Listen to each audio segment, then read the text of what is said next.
Students, मैं रेणुका और हम क्लास 10 साइंस की एनसीईआरटी बुक की सीरीज कर रहे हैं। इस सीरीज में हम आपकी क्लास 10 साइंस का केमिस्ट्री का first chapter chemical reactions and equations currently discuss कर रहे थे। तो last it means previous video में हमने देखा था कि केमिकल रिएक्शंस क्या होती है और हम कैसे पता लगाते हैं कि केमिकल रिएक्शंस एक्चुअल में अकर हुई है, भी वहाँ पर केमिकल रिएक्शन हुई है। और आज हम देखेंगे कि केमिकल रिएक्शंस को बैलेंस कैसे करते हैं। तो एक बार हम फिर से क्विक रिवीजन ले लेते हैं कि एक्चुअल में केमिकल रिएक्शन होती क्या है। तो जब भी हम बात करेंगे केमिकल रिएक्शन की, इट मीन्स कुछ ना कुछ इरिवर्सिबल चेंज होगा। अब इरिवर्सिबल चेंज क्या होता है? जब भी आप इरिवर्सिबल चेंज की बात करोगे, इट मीन्स यहाँ पर आप क्या कर सकते हो, जैसे हम बाजार से पालक लेके आए, अब पालक से उसकी सब्जी बना ली हमने, तो क्या जो हम पालक की सब्जी बना चुके हैं उससे वापस रो जो स्पिनच आप वापस ले सकते हो? नहीं ले सकते ना। जो कच्ची पालक की सब्जी से वापस नहीं ले सकते, तो वो क्या हुआ, एक इरिवर्सिबल चेंज हुआ। इट मीन्स अगर आपने कोई सब्सटेंस को कोई नए सब्सटेंस में कन्वर्ट कर दिया है न्यू केमिकल प्रॉपर्टीज के साथ, तो उस केस में इट मीन्स केमिकल रिएक्शंस हुई है। और आप जो ओरिजिनल सब्सटेंस था जिससे हमने नया सब्सटेंस बनाया है नई केमिकल प्रॉपर्टीज के साथ, वो ओरिजिनल सब्सटेंस फिर से वापस नहीं ले सकते, तो उसे हम बोलेंगे इरिवर्सिबल चेंज। तो इरिवर्सिबल चेंज के और भी हम बहुत सारे अपने डेली लाइफ में एग्जांपल देखते हैं। जैसे कि हम अपना फूड इनटेक करते हैं तो हमें फूड क्या हो जाता है, डाइजेस्ट हो जाता है और हमें एनर्जी मिल जाती है। तो क्या आप उस एनर्जी को दोबारा से फूड में कन्वर्ट कर सकते हो? नहीं कर सकते, ऑब्वियसली नहीं कर सकते। तो ये भी क्या हुआ, एक इरिवर्सिबल चेंज हुआ। तो ऐसा क्यों नहीं कर सकते हम दोबारा उसे फूड में कन्वर्ट क्यों नहीं कर सकते? क्योंकि वहां पर एक केमिकल रिएक्शन हुई है। तो इसलिए जब भी कोई केमिकल रिएक्शन होती है तो हम कहते हैं एक नया सब्सटेंस बना है नई केमिकल प्रॉपर्टीज के साथ। अब जब भी हम केमिकल रिएक्शन को लिखते हैं तो यहाँ पर हम जो सब्सटेंस लेते हैं ओरिजिनल सब्सटेंस वो लिखते हैं ओरिजिनल, और फिर एरो लगाते हैं और यहाँ पर जो नया सब्सटेंस बनता है न्यू केमिकल प्रॉपर्टीज के साथ उसको लिखते हैं।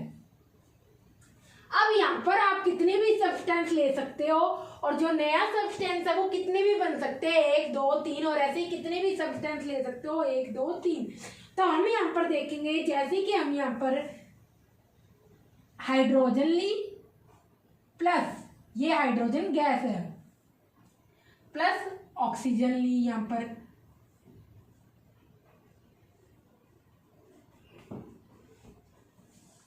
इस टाइप से लिख लो आप यहाँ पर H2 प्लस O2 और ये एरो लगाओगे और आपके पास जब आप हाइड्रोजन गैस और ऑक्सीजन गैस की रिएक्शन होगी तो आपको मिलेगी वाटर, ये आपके पास मिलेगा। तो इस तरीके से हम केमिकल रिएक्शंस को लिखते हैं और जो आपके ओरिजिनल सब्सटेंस होते हैं उनको हम बोलते हैं रिएक्टेंट्स। रिएक्टेंट 1 लो तो 1 से 2 लो 2, 3 लो 3, यहाँ पर हमने बिकॉज 2 ओरिजिनल सब्सटेंस लिए हैं हाइड्रोजन गैस और ऑक्सीजन गैस की रिएक्शन करवाने पर हमें वाटर मिलता है, तो इसलिए हाइड्रोजन गैस और ऑक्सीजन गैस क्या होगी, रिएक्टेंट। इट मीन जो आप ओरिजिनल सब्सटेंस ले रहे हो वो आपके रिएक्टेंट्स कहलाएंगे और जो आपको रिएक्शन करने के बाद न्यू सब्सटेंस मिलेगा उसे हम लिखेंगे प्रोडक्ट। तो इट मीन्स जो आपको यहाँ पर H2O वाटर मिला है ये आपका क्या होगा, प्रोडक्ट। तो इसलिए आप प्रोडक्ट बोलोगे और इस टाइप से एरो लगा के आप केमिकल रिएक्शन को शो करोगे। तो ये तो फर्स्टली जब भी आपको कोई भी एलिमेंट दिया हो या फिर आपको कोई भी कंपाउंड दे रखा हो तो उसका फॉर्मूला लिखोगे। यहाँ पर हमने क्या लिखे, फॉर्मूले लिखे। बोल क्या रही हूँ मैं, हाइड्रोजन गैस इसका फॉर्मूला क्या होगा H2, ऑक्सीजन गैस इसका फॉर्मूला क्या होगा O2, वाटर इसका केमिकल फॉर्मूला क्या होता है H2O। तो आप उसके क्या लिखोगे, फॉर्मूले लिखोगे। और ये हम कैसे लिखते हैं ये हमने लास्ट वीडियो में डिस्कस कर रखा है। और फिर इस प्रकार से एरो लगाते हैं। उसके बाद अभी हमारी पूरी नहीं हुई है तो ये केमिकल रिएक्शन, पर अब हम देख रहे हैं कि केमिकल रिएक्शन को लिखते कैसे हैं। केमिकल रिएक्शन में अब जो आपने रिएक्टेंट्स लिए उनकी स्टेट भी लिखोगे। स्टेट मीन्स वो किस स्टेट में है, हाइड्रोजन यहाँ पर गैस फॉर्म में है, ऑक्सीजन भी यहाँ पर गैस फॉर्म में, इसलिए हम जी यूज करेंगे। लिक्विड के लिए एल यूज करेंगे और सॉलिड के लिए एस यूज करेंगे।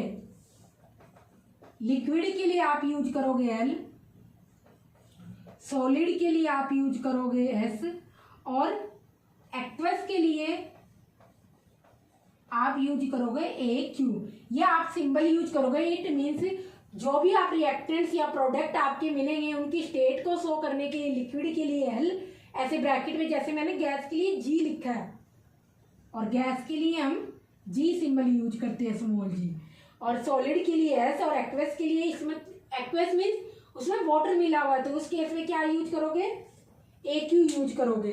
तो इस टाइप से अब आपको यहाँ पर हाइड्रोजन और ऑक्सीजन गैस की रिएक्शन करवाने पर आपके पास वाटर मिलता है, और ये क्या होता है, लिक्विड फॉर्म में। तो इसलिए मैंने यहाँ पर क्या लिख दिया, H2 + O2, ये क्या है, गैसियस फॉर्म में है, और वाटर जो मिला है वो लिक्विड फॉर्म में है। तो ये आपका प्रोडक्ट हो गया, ये आपका रिएक्टेंट्स हो गया। तो जब भी आप केमिकल रिएक्शन को लिखोगे, लेफ्ट साइड में हमेशा रिएक्टेंट्स लिखोगे जिनसे मिलाकर प्रोडक्ट को बनाना है, और राइट साइड में इस टाइप से एरो लगाओगे जिनसे, क्यों, इन दो सब्सटेंस से एक नया सब्सटेंस मिल रहा था, तो जिनको मिलाकर सब्सटेंस मिलता है उसके बाद एरो लगाते हैं। उसके बाद जो सब्सटेंस फॉर्म होता है उसे हम प्रोडक्ट बोलते हैं और उसको लिखते हैं। और रिएक्टेंट्स और प्रोडक्ट की सभी की क्या लिखते हैं, स्टेट लिखते हैं कि वो लिक्विड में है, गैसियस फॉर्म में है, सॉलिड फॉर्म में, या एक्वस फॉर्म में। एक्वस फॉर्म मीन वाटर उसमें प्रेजेंट है। तो ये सारा का सारा होगा। इसके बाद हम देखेंगे जो भी केमिकल रिएक्शन होती है वो कंजर्वेशन ऑफ मास को क्या करती है। यहाँ पर सबसे पहले आप कॉपी कर लो, फिर हम आगे देखेंगे ये।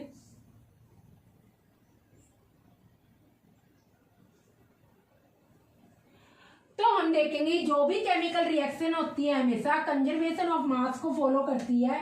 ये सब कुछ हम लास्ट वीडियो में क्या कर चुके हैं, डिस्कस कर चुके हैं। आज हम बैलेंसिंग देखेंगे, बट एक क्विक रिव्यू ले रहे हैं। Conservation, law of conservation of mass ये स्टेट करता है कि ना तो मास इंक्रीज हो सकता है, ना ही मास क्या हो सकता है, डिक्रीज हो सकता है। इट मीन्स जितना सब्सटेंस आप, जितना रिएक्टेंट्स यहाँ पे लोगे उतना ही तो आपके पास प्रोडक्ट अवेलेबल होगा। तो जितना रिएक्टेंट्स आप लोगे उतना ही आपके पास प्रोडक्ट अवेलेबल होगा। इट मीन्स आप बाजार से जितनी पालक खरीद के लाए हो और जब सब्जी बनाओगे तो ये तो है नहीं पालक कम होगी, जितनी लाए हो उतनी तो सब्जी बनेगी उसके हिसाब से।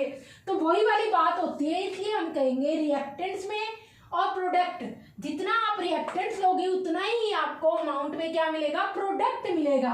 और अब ये इसलिए हम कहते हैं law of conservation of mass, मतलब मास हमेशा बैलेंस रहेगा, हमेशा ना तो कम हो सकता, कंजर्व रहेगा, ना तो कम होगा ना ज्यादा होगा। इट मीन जितना आप रिएक्टेंट्स लोगे उससे उतने ही अमाउंट में आपको प्रोडक्ट मिलेगा। ये हमारा law of conservation of mass state करता है।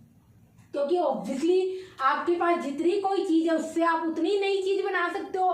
तो बीच में ऐसे तो है नहीं कोई इसको खा गया कि वो कम हो जाएगी या खुद ब खुद ऑटोमेटिकली बढ़ जाएगी। तो यही एक बात होती है, जितना आप फूड लोगे उतनी फूड का डाइजेशन होगा और उसी हिसाब से आपको एनर्जी मिलेगी। तो ऐसा तो नहीं है एनर्जी कम प्रोड्यूस होगी, जितना फूड लिया, अगर ज़्यादा फूड लोगे जितना आपकी बॉडी को नीड है तो उसके हिसाब से एनर्जी आपकी प्रोड्यूस होएगी। तो यही हमारा law of conservation of mass state करता है कि जितना रिएक्टेंट्स हम लोगे इतना ही हमें प्रोडक्ट मिलेगा। अब हम यहाँ पर देखेंगे कि law of conservation of mass यहाँ पर कैसे स्टेट करता है। तो इसमें हम देखेंगे, जो देखो इस टाइप से हम जो लिखते हैं, ऐसे मैंने लिखा H2O CO2, इसका मीनिंग क्या हुआ, H2O ये क्या है, कंपाउंड है। CO2 कार्बन डाइऑक्साइड होती है और ये भी क्या है, कंपाउंड है। आप ऐसे भी बोल सकते हो हमारे पास H2O का क्या है, एक मॉलिक्यूल है, CO2 का क्या है, एक मॉलिक्यूल है। अगर मैं ऐसे लिख दूं 2H2O तो उस केस में आप कहोगे आगे जितना भी नंबर लिखा होता है ना वो क्या होता है, उसका मॉलिक्यूल्स होते हैं। तो हम कहेंगे मेरे पास H2O के कितने मॉलिक्यूल्स अवेलेबल है, 2, जबकि CO2 के आगे क्या लिखा हुआ है, 1। तो नहीं लिखा हो तो इट मीन्स आप 1 ही कंसीडर करोगे। तो CO2 के कितने मॉलिक्यूल्स अवेलेबल है मेरे पास, 1। तो जितना भी किसी मॉलिक्यूल के आगे, इट मीन्स सारे के सारे कंपाउंड के आगे। अब कहीं ये कंफ्यूज मत हो जाना कंपाउंड किसको कहते हैं और मॉलिक्यूल किसको कहते हैं, क्योंकि हम प्रीवियस वीडियो में सारा का सारा डिस्कस कर चुके हैं कि मैटर क्या होता है, एलिमेंट क्या होते हैं, कंपाउंड क्या होते हैं। अगर किसी को आज की क्लास नहीं समझ आ रही तो पहले प्रीवियस वीडियो को जाके देखें, फिर ये देखें तो बेटर समझ में आएगा। हम जस्ट आज रिकॉल ले रहे हैं। मेन आज हमारा लेक्चर है कि केमिकल रिएक्शंस जो कि ये लिखी हुई है इसे हम बैलेंस कैसे करेंगे। तो आप इसको बोलोगे, फिर भी मैं बता देती हूँ। H2O का कंपाउंड हम कहेंगे H2O हमारे पास क्या है, कंपाउंड है और उसके 2 मॉलिक्यूल्स अवेलेबल है, जबकि CO2 के हमारे पास कितने मॉलिक्यूल्स अवेलेबल है, 1। ऐसे ही अगर मैं कह दूं कैल्शियम ऑक्साइड CaO, और एक बात और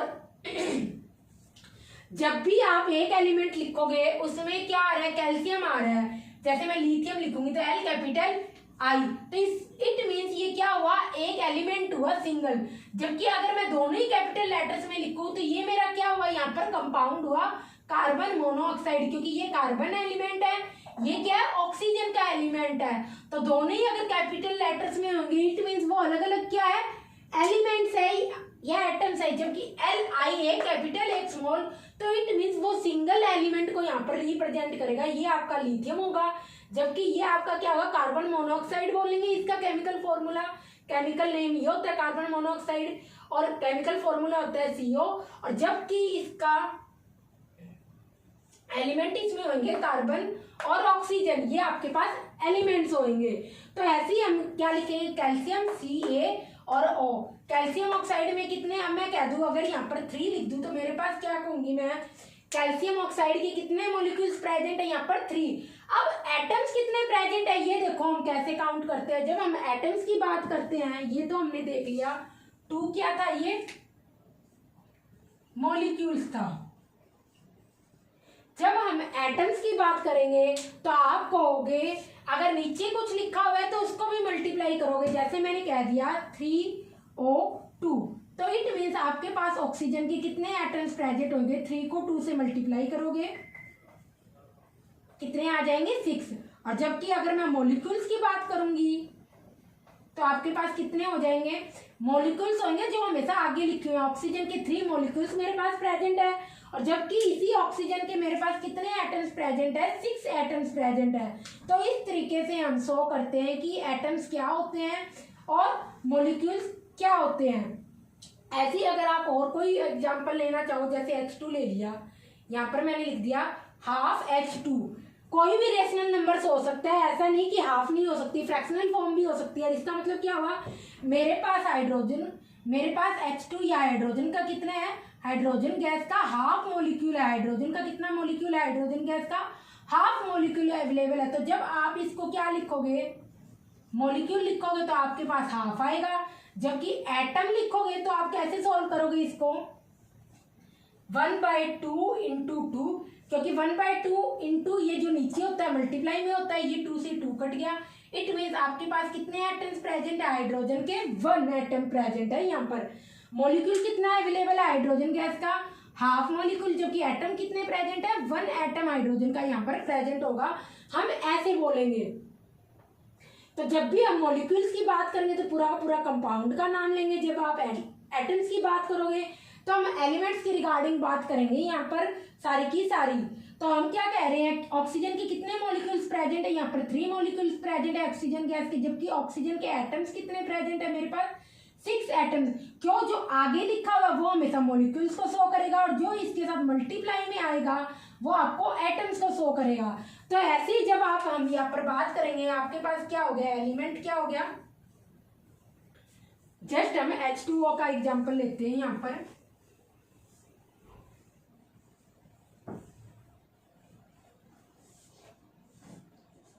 H2O, अब इसमें आप ऐसे करो, इसको लिखो H2O और यहाँ पर लिख लो 5H2O। अब हम लिख देंगे इसमें एटम्स कितने प्रेजेंट है, किस किस के होंगे, हाइड्रोजन और ऑक्सीजन के कितने एटम्स प्रेजेंट है। तो आप देखोगे हाइड्रोजन के कितने एटम्स प्रेजेंट है, यहाँ पर 5 इंटू 2 10। ऑक्सीजन की कितने, 5 अपॉन में तो कुछ है ही नहीं, इट मीन्स यही क्या हुए, इसके ऑक्सीजन के एटम्स हुए 5। ये आपके पास क्या हुए, एलिमेंट्स हुए। इसको क्या लिखोगे, एलिमेंट्स लिखोगे। यहाँ पर आप लिखना है तो इसे लिख भी सकते हो, अदरवाइज आगे भी हम सारा क्या करेंगे, एक्सप्लेन करेंगे। एक बार आप ऐसे ही लिख लो।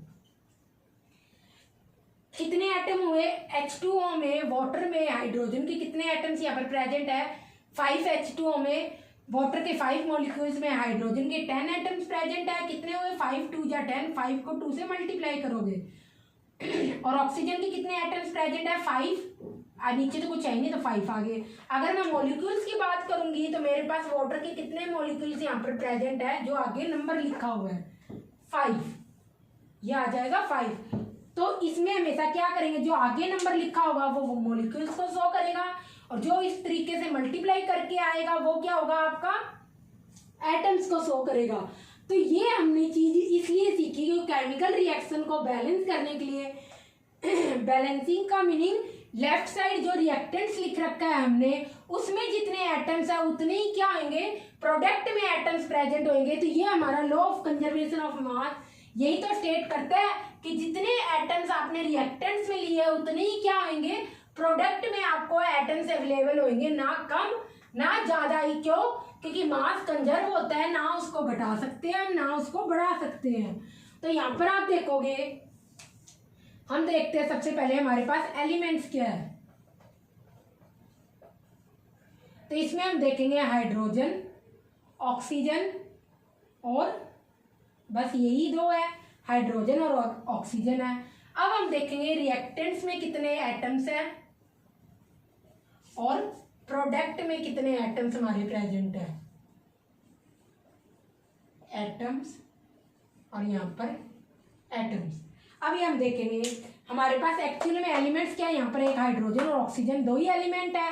अब हम देखेंगे यहाँ पर रिएक्टेंट्स के एटम लिखे हैं, यहाँ पर प्रोडक्ट के एटम लिखे हुए हैं हमारे पास। तो हम देखेंगे रिएक्टेंट क्या आपके पास ये, तो इसमें देखो सबसे पहले हाइड्रोजन की कितने एटम्स है H2, तो कितने एटम्स प्रेजेंट है 2 एटम्स प्रेजेंट है, क्योंकि आगे तो कुछ लिख नहीं रखा।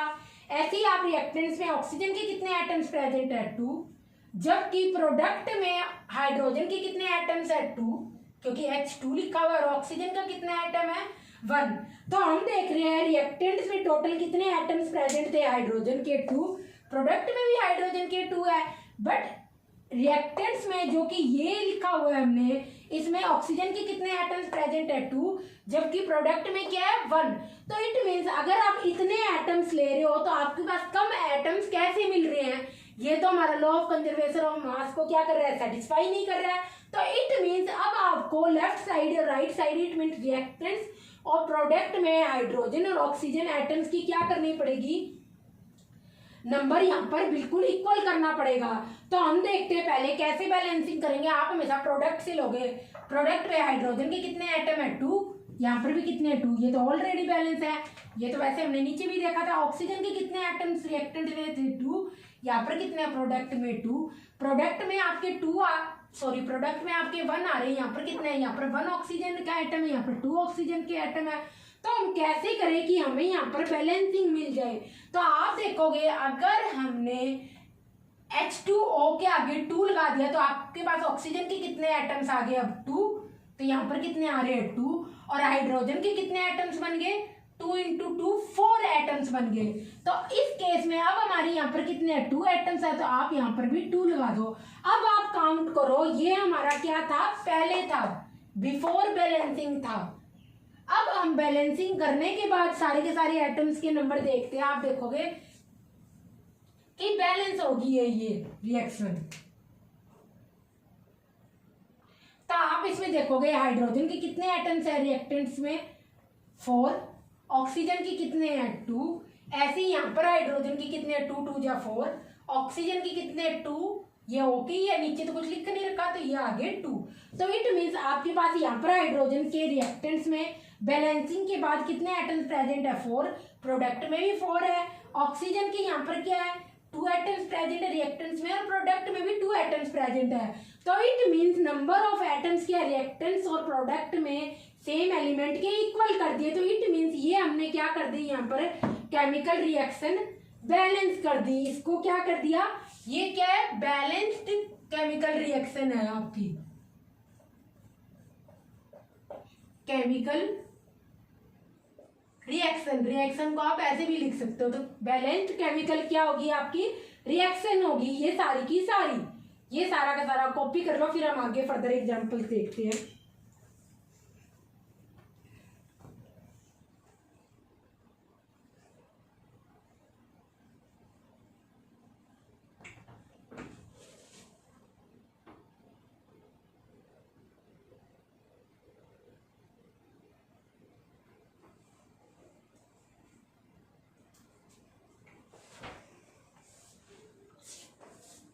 यहाँ पर हमें एक और छोटा सा एग्जांपल लेते हैं कि आपको बैलेंसिंग समझ आ जानी चाहिए, क्योंकि 1 मार्क्स का एटलीस्ट क्वेश्चन आता है और ना इसमें कुछ लर्न करना, ना इसमें कुछ लिखना, जस्ट क्या करना है आपको नंबर के साथ खेलना है। रिएक्टेंट्स और प्रोडक्ट में नंबर ऑफ एटम्स एलिमेंट्स के इक्वल करने हैं और कुछ भी नहीं है। और ये नहीं आएगा तो आपको ये पूरा चैप्टर ही एक्चुअली में समझ नहीं आएगा। इसके अलावा केमिकल फॉर्मूले कैसे लिखते हैं ये मैंने प्रीवियस वीडियो में डिस्कस कर रखे हैं। अब ऐसे आप बार बार लिखोगे तो आपको लर्न भी हो जाएंगे, कोई बड़ी बात नहीं है। तो अब हम देखेंगे बैलेंस्ड, यहाँ पे ऐसे लिख लो,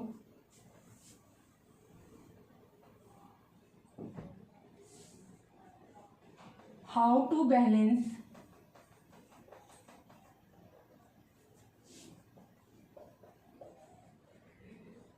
केमिकल रिएक्शन। केमिकल रिएक्शन को यहाँ पर बैलेंस कैसे करें ये हम देखते हैं। अब हमने यहाँ पर एक और बैलेंस करने के लिए आपको अभी स्टेट लिखने की नीड नहीं है, पर जब हम केमिकल रिएक्शन प्रॉपरली लिखते हैं, कंप्लीटली लिखते हैं, तो उसमें स्टेट को शो करना ही होता है। वो हम फर्दर देखेंगे, यहाँ हम जस्ट बैलेंसिंग देख रहे हैं। अगर हमने H2 गैस ली, क्लोरीन ली और इसको मिला के हमारा बन गया HCl। अब हम देखेंगे बिफोर बैलेंसिंग और after balancing chemical reaction. Before balancing और आफ्टर।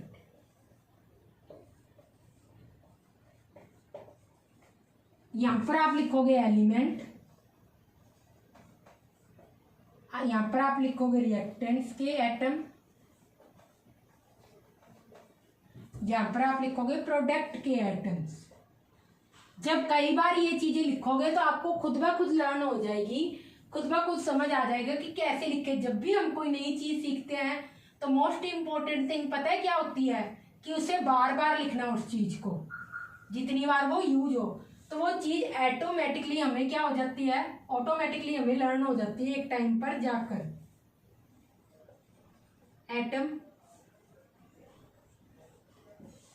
और प्रोडक्ट एटम, क्या प्रोडक्ट मिला है उसके कितने एटम्स है। तो सबसे पहले बैलेंसिंग, अभी तो ये बैलेंस नहीं है, हम देखेंगे एलिमेंट क्या आपके पास ओनली 2 ही एलिमेंट है, हाइड्रोजन और क्लोरीन। 2 ही डिफरेंट सिंबल दिख रहे हैं, तो हाइड्रोजन और क्लोरीन। अब हम देखेंगे रिएक्टेंट्स में एटम्स कितने हैं, हाइड्रोजन के कितने, ये आपका रिएक्टेंट्स है लेफ्ट साइड। हाइड्रोजन के 2 एटम्स है, क्लोरीन की कितने हैं, क्लोरीन के भी 2 एटम्स है।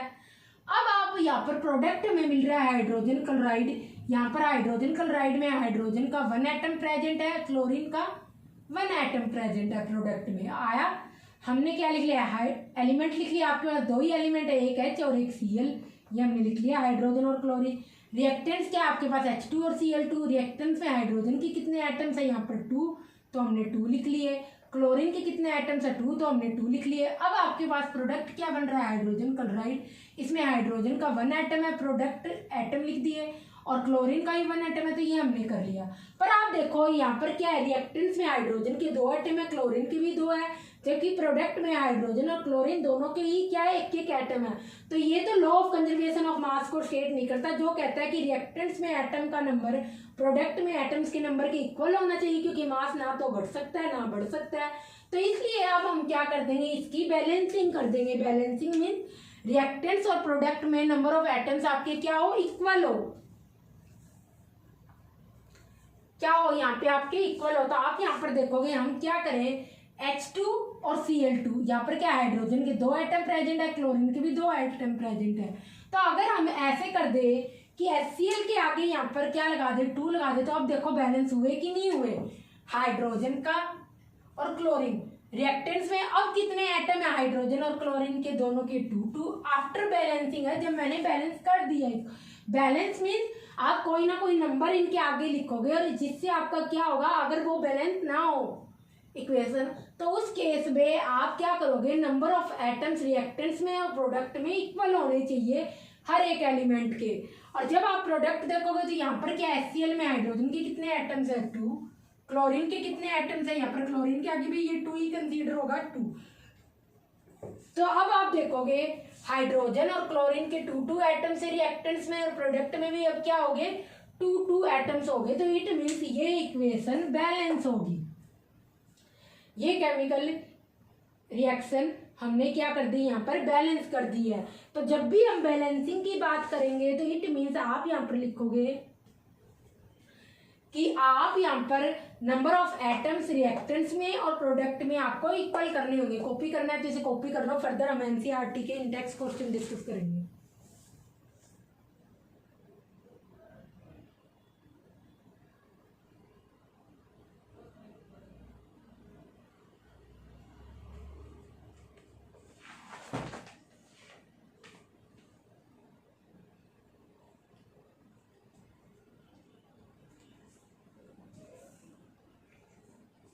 यहाँ पर आप केमिकल रिएक्शन की जगह केमिकल इक्वेशन लिख लो, how to balance chemical equation, क्योंकि ये इक्वेशन हम कर रहे हैं।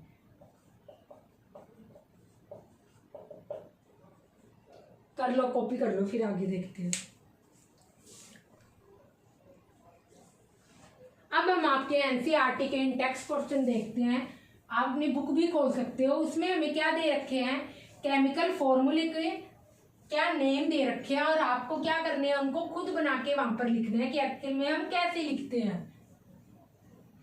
तो मैं डायरेक्ट आपसे क्वेश्चन बोलूंगी और फिर उनके फॉर्मूले यहाँ पर लिखूंगी। आप चाहो तो अपनी एनसीईआरटी की बुक खोल सकते हो, इसके इंटेक्स क्वेश्चन जो फर्स्ट चैप्टर है आपकी एनसीईआरटी का केमिकल रिएक्शन एंड इक्वेशन के जो फर्स्ट इंटेक्स क्वेश्चन है उनको इस चैप्टर के खोल सकते हो।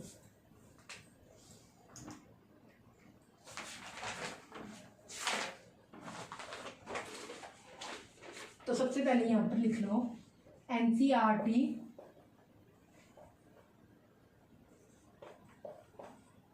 इंडेक्स क्वेश्चंस, और इसमें क्वेश्चन नंबर सेकंड का फर्स्ट पार्ट है यहाँ पर हाइड्रोजन जो कि H2 होता है, क्लोरीन जो कि ये हम कर चुके हैं। ये फर्स्ट एग्जांपल इसका क्या करना है खुद ही करना है। सेकंड क्वेश्चन का फर्स्ट पार्ट है ये आपको खुद करना है। हम सेकंड पार्ट कर रहे हैं क्योंकि हम ये ऑलरेडी डिस्कस कर चुके हैं। सेकंड क्वेश्चन का सेकंड पार्ट में हमें दे रखा है बेरियम क्लोराइड। एक क्वेश्चन मैं लिख के बता रही हूँ मुझे कैसे दे रखा है barium chloride plus aluminium sulphate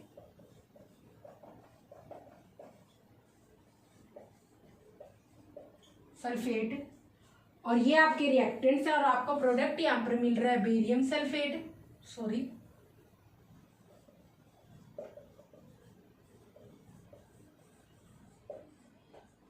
plus aluminium chloride.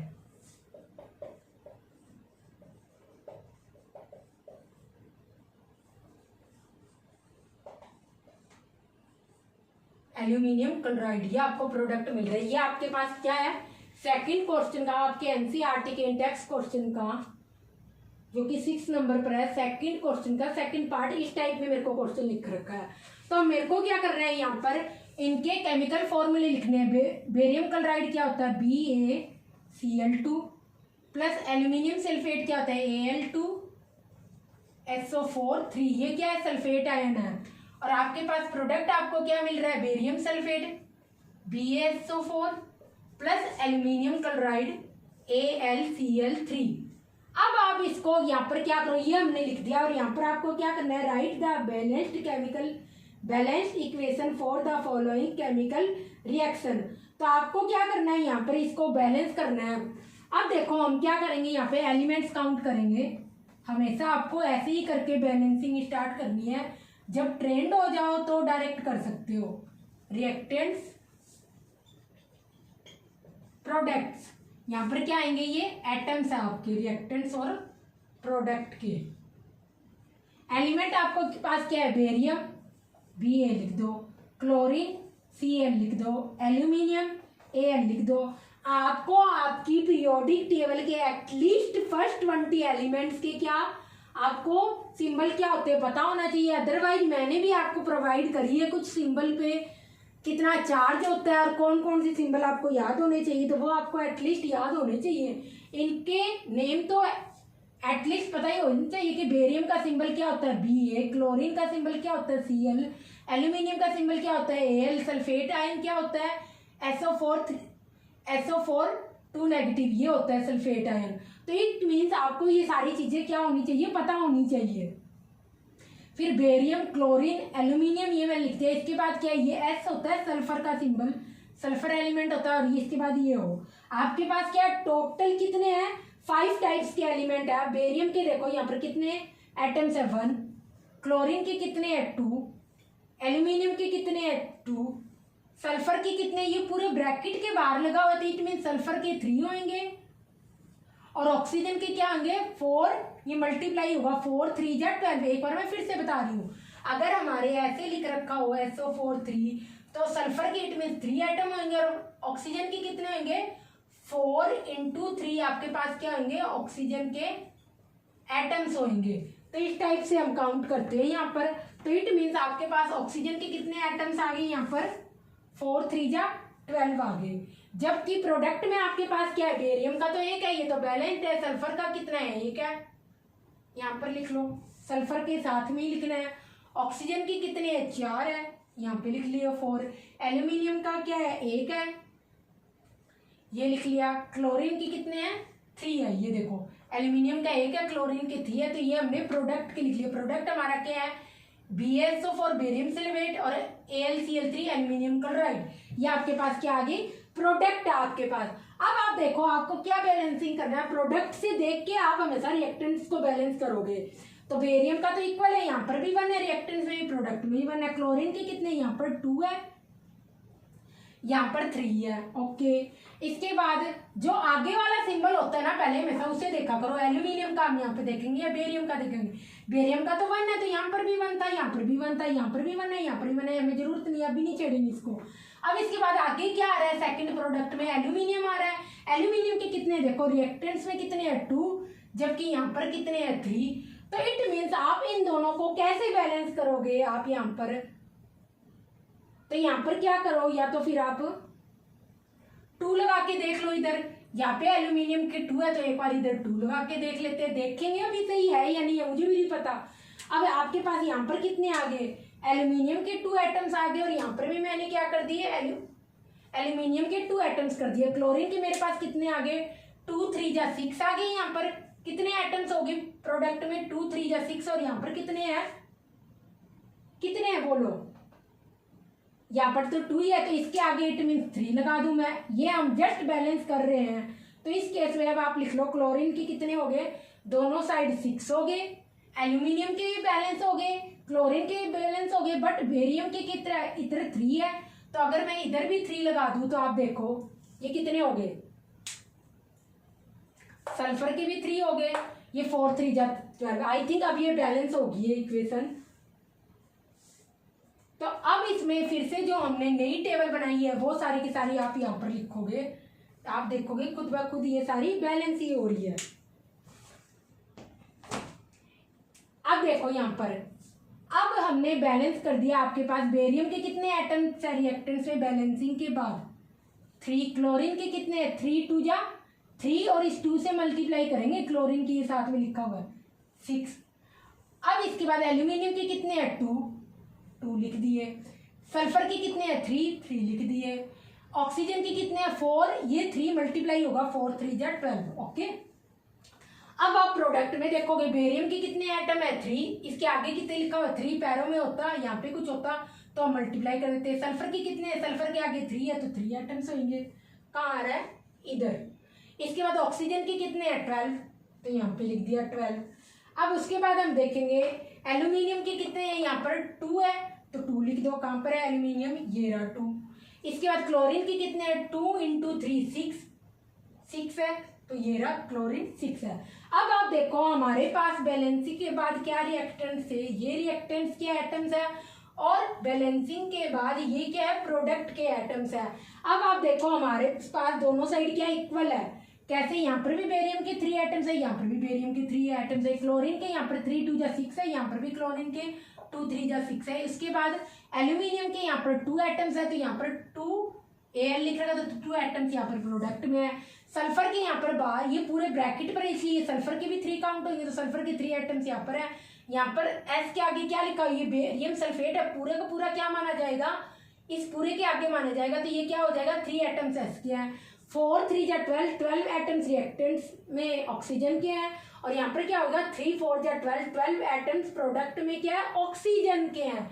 तो ये हमने जो ब्लू कलर से बनाई है ये नए रिएक्टेंट के एटम, ये नए प्रोडक्ट के एटम है। और ब्लैक पेन से ये क्या है, जो रिएक्टेंट्स में पुराने रिएक्टेंट्स के एटम है और पुराने प्रोडक्ट के क्या है, ये एटम्स है। तो यहाँ पर आप देखोगे सारे के सारे एक इक्वल है, ना कम है ना ज्यादा है। इट मीन्स अब ये law of conservation of mass को क्या करता है, फॉलो करता है। इट मीन्स हमने इस केमिकल रिएक्शन को जो हमें दे रखा है, हमने केमिकल इक्वेशन में कन्वर्ट किया, इसे केमिकल इक्वेशन बोलोगे आप, और इस इक्वेशन को हमने बैलेंस कर दिया। इट मीन्स इसमें रिएक्टेंट्स में एटम्स का नंबर और प्रोडक्ट में एटम्स का नंबर आपका इक्वल है कुल मिलाकर, ऐसे हम बोलेंगे। और ये मैंने जो क्वेश्चन लिखा है बस अभी ही लिखा है। और अगर आप कहोगे कि मैम हमें तो ये फॉर्मूले नहीं लिखने आते, तो ये कैसे लिखते हैं, मैंने लास्ट वीडियो में बताया कि कितना चार्ज होता है उनके हिसाब से क्या होते हैं, हम इनको फॉर्मूले, केमिकल फॉर्मूले को लिखते हैं। और जैसे जैसे आप लिखोगे ना, 1-2 बार लिखने से आपको लर्न नहीं होंगे। स्टार्टिंग में फर्स्ट चैप्टर सभी को टफ लगता है और टाइम लगता है बहुत ईजी, एटलीस्ट बच्चों को 1-2 महीने तो लग ही जाते हैं इस चैप्टर को याद करने में, बिकॉज बच्चों को सबसे पहले केमिकल फॉर्मूले ही नहीं पता होते। तो आप जितनी बार मैं कहूँ डेली एटलीस्ट 2 या 3 केमिकल फॉर्मूले लर्न किया करो, भी इनको कैसे लिखना और लिखा करो, कॉपी कर लो। फिर हम नेक्स्ट केमिकल इक्वेशन को क्या करेंगे, बैलेंस करेंगे। अब हम यहाँ पर क्या करेंगे, डायरेक्ट यहाँ पर बैलेंस करेंगे, इस टाइप से नहीं लिखेंगे। तो अब हम आपके एनसीईआरटी इंडेक्स क्वेश्चन का सेकंड क्वेश्चन का थर्ड पार्ट करेंगे यहाँ पर। और इस टाइम से अब मैं बार बार एटम्स नहीं लिखूंगी, रिएक्टेंट्स में कितने हैं, प्रोडक्ट में कितने हैं, डायरेक्ट यहाँ पर क्या करूंगी, बैलेंस कर दूंगी। आप चाहो तो अपनी एनसीईआरटी की बुक खोल सकते हैं, इंडेक्स क्वेश्चन। नेक्स्ट इसमें केमिकल रिएक्शन गिवन है, सोडियम एंड वाटर, ये थर्ड क्वेश्चन है। सोडियम का सिंबल होता है Na प्लस वाटर का सिंबल होता है H2O। थोड़ा सा स्पेस रखला करो क्योंकि बैलेंसिंग के लिए भी हम कुछ ना कुछ ऑब्वियसली लिखेंगे। सोडियम हाइड्रोक्साइड का फॉर्मूला होता है NaOH, दोनों OH के आएंगे कैपिटल आएंगे, और सोडियम को हम लिखते हैं Na, कैपिटल N और स्मॉल a, इस टाइप से लिखते हैं। सोडियम हाइड्रोक्साइड कहाँ गया, हाँ, प्लस हाइड्रोजन, प्लस क्या होगा आपका, हाइड्रोजन होगा इधर। तो ये आपके पास सोडियम प्लस वाटर, ये आपको प्रोडक्ट मिल रहे हैं सोडियम हाइड्रोक्साइड एंड हाइड्रोजन। अब आप देखोगे यहाँ पर सोडियम के कितने एटम है रिएक्टेंट्स में, ये आपके क्या हुए, रिएक्टेंट्स हुए, यहाँ पर 1 एटम है, यहाँ पर भी 1 एटम है, बैलेंस है।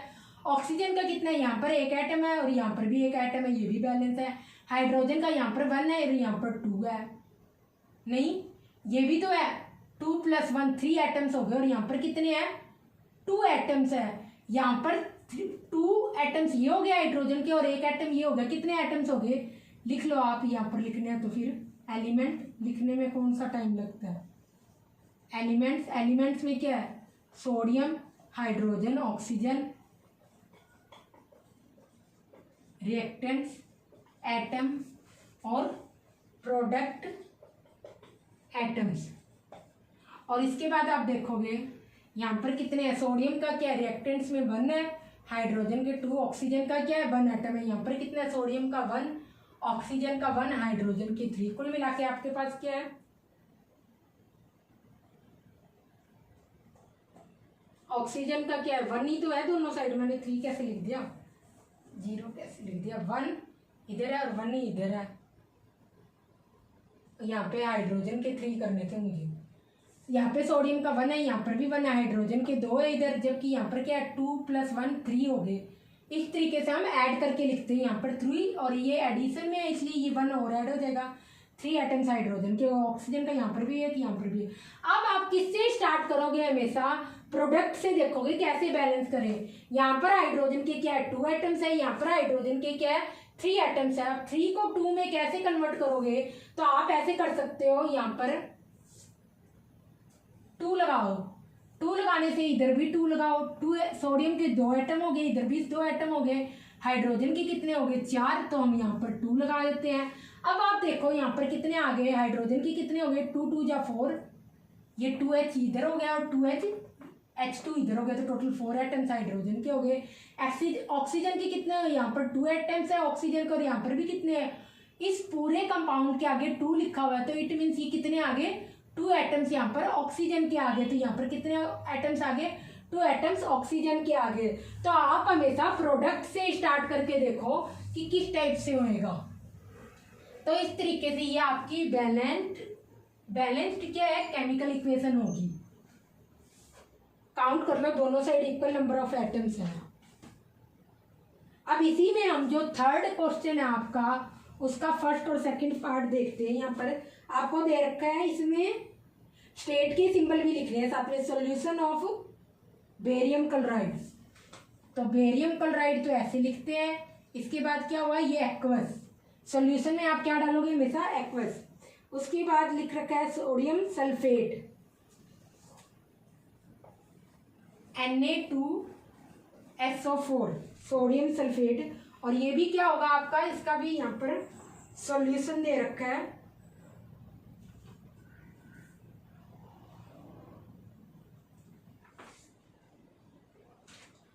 एक्वस, वाटर में दे रखा है इसलिए हम क्या लिख रहे हैं एक्वस लिख रहे हैं यहाँ पर। फिर आगे क्या आएगा इधर, react to give insoluble barium sulphate, barium sulphate, और यहाँ पर क्या है इनसॉल्युबल है, इट मीन्स ये क्या है प्रेसिपिटेट की फॉर्म में है, सॉलिड की फॉर्म में है। प्रेसिपिटेट क्या होता है, जब किसी सॉल्यूशन में कुछ इनसॉल्युबल पार्ट रह जाता है तो वो क्या कहलाता है प्रेसिपिटेट कहलाता है, इनसॉल्युबल बेरियम सल्फेट। और इसके अलावा आपके पास सॉल्यूशन ऑफ सोडियम क्लोराइड मिल रहा है प्लस NaCl एक्वस, सॉल्यूशन मिल रहा है तो हमने एक्वस लिख दिया। सॉल्यूशन के केस में सॉल्यूशन का मीनिंग क्या, उसमें कुछ ना कुछ लिक्विड मिक्स है, तो आप एक्वस करके लिख सकते हो। तो यही था हमारा solution of barium chloride, solution of sodium sulphate, react करते हैं वाटर में, दोनों ही क्या है वाटर में रिएक्ट कर रहे हैं, तो इसलिए ये भी क्या मानेंगे एक्वस, ये भी क्या मानेंगे एक्वस। और यहाँ पर क्या मिल रहा है आपको इनसॉल्युबल बेरियम सल्फेट मिल रहा है और सोडियम क्लोराइड मिल रहा है। तो इस तरीके से हमने क्या किया, इनके केमिकल फॉर्मूले लिख दिए।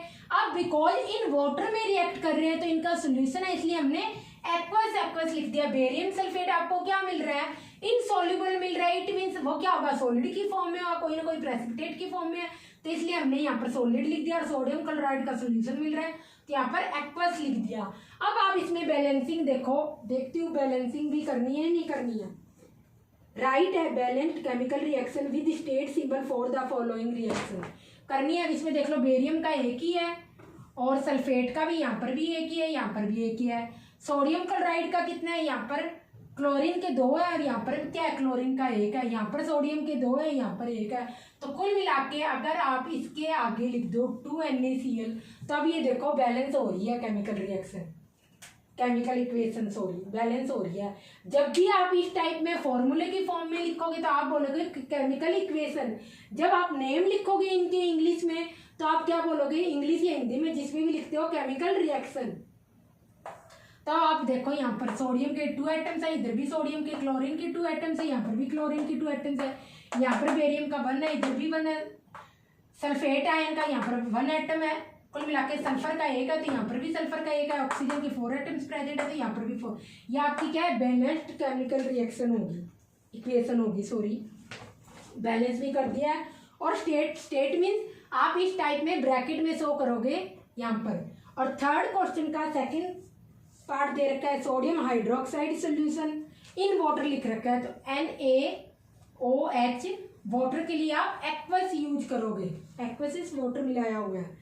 इट मीन सोडियम हाइड्रोक्साइड क्या है, वाटर में मिलाया हुआ हम क्या ले रहे हैं, सोडियम हाइड्रोक्साइड ले रहे हैं with hydrochloric acid solution. Hydrochloric क्या होता है HCl, और ये क्या होता है, ये भी क्या वाटर में सोल्यूशन है।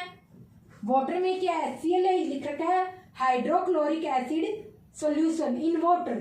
तो इसलिए जब भी आप वाटर की बात करोगे एक्वस लिखोगे, इसके इट मीन HCl किस फॉर्म में है, एक्वस फॉर्म में है। और आपको क्या मिल रहा है, produce sodium chloride solution, sodium chloride solution it mean aqueous form में मिल रहा है। और एंड वाटर, वाटर को आप एक क्यों नहीं लिखोगे, अब यहाँ पर लिक्विड करके लिखोगे। तो इसमें क्या था, हमें सोल्यूशन दे रखा था सोडियम हाइड्रोक्साइड का, तो इसलिए वाटर में था इसलिए एक्वस लिख दिया। हाइड्रोक्लोरिक एसिड का था वाटर में सोल्यूशन इसलिए एक्वस लिख दिया। सोडियम क्लोराइड का आपको सोल्यूशन मिल रहा है इसलिए यहाँ पर NaCl करके एक्वस लिख दिया। इसके अलावा आपको वाटर मिल रहा है, वाटर के लिए आप यहाँ पर L यूज करोगे। जब पानी में कोई चीज गिर रही हो तब हम एक्वस यूज करते हैं, अदरवाइज पानी के लिए हम डायरेक्ट L यूज करते हैं। अब आप देख लो बैलेंस है कि नहीं है, यहाँ पर भी Na का एक है सोडियम का, यहाँ पर भी सोडियम का एक है एटम, ऑक्सीजन का एक है इधर भी ऑक्सीजन का एक है, हाइड्रोजन का इधर एक और एक +2 हो गए, और यहाँ पर कितने हैं, हाइड्रोजन के 2 है। ये तो आई थिंक बैलेंस ही लग रही है। और ये क्लोरीन का एक एटम है, ये भी यहाँ पर भी क्लोरीन का एक एटम है, ये तो ऑलरेडी बैलेंस्ड ही है। यहाँ पर आई थिंक कुछ भी बैलेंस करने की आपको क्या नीड ही नहीं है। तो ये बैलेंस आपके पास क्या है, केमिकल इक्वेशन दे रखी है, खुद देख लो। एक सोडियम का है तो यहाँ पर भी सोडियम का, ऑक्सीजन का एक है, इधर भी ऑक्सीजन का एक, हाइड्रोजन के 2 है, तो एक हाइड्रोजन का ये हो गया और प्लस करके एक ये भी जुड़ेगा तो 2 एटम हो गए ना, 1 + 1 2। इसके बाद क्लोरीन का यहाँ पर एक है और इधर भी क्लोरीन का एक है, तो आपकी क्या है, ये रिएक्टेंट्स और प्रोडक्ट में क्या है, नंबर ऑफ एटम्स इक्वल है। तो आज हमने आपके केमिकल रिएक्शन को, इट मीन आप उसको केमिकल इक्वेशन में कैसे लिखोगे और फिर उसको बैलेंस कैसे करोगे उस केमिकल इक्वेशन को, ये हमने सीखा। और इसके रिगार्डिंग आपके NCERT के इन टेक्स्ट क्वेश्चन करे जो सारे के सारे दे रखे थे। अब आपको NCERT की बैक एक्सरसाइज में जो भी केमिकल इक्वेशंस बैलेंस करने के लिए दी है वो आपको खुद ट्राई करनी है। नेक्स्ट वीडियो में हम उसे बैलेंस कैसे करते हैं फर्दर डिस्कस करेंगे।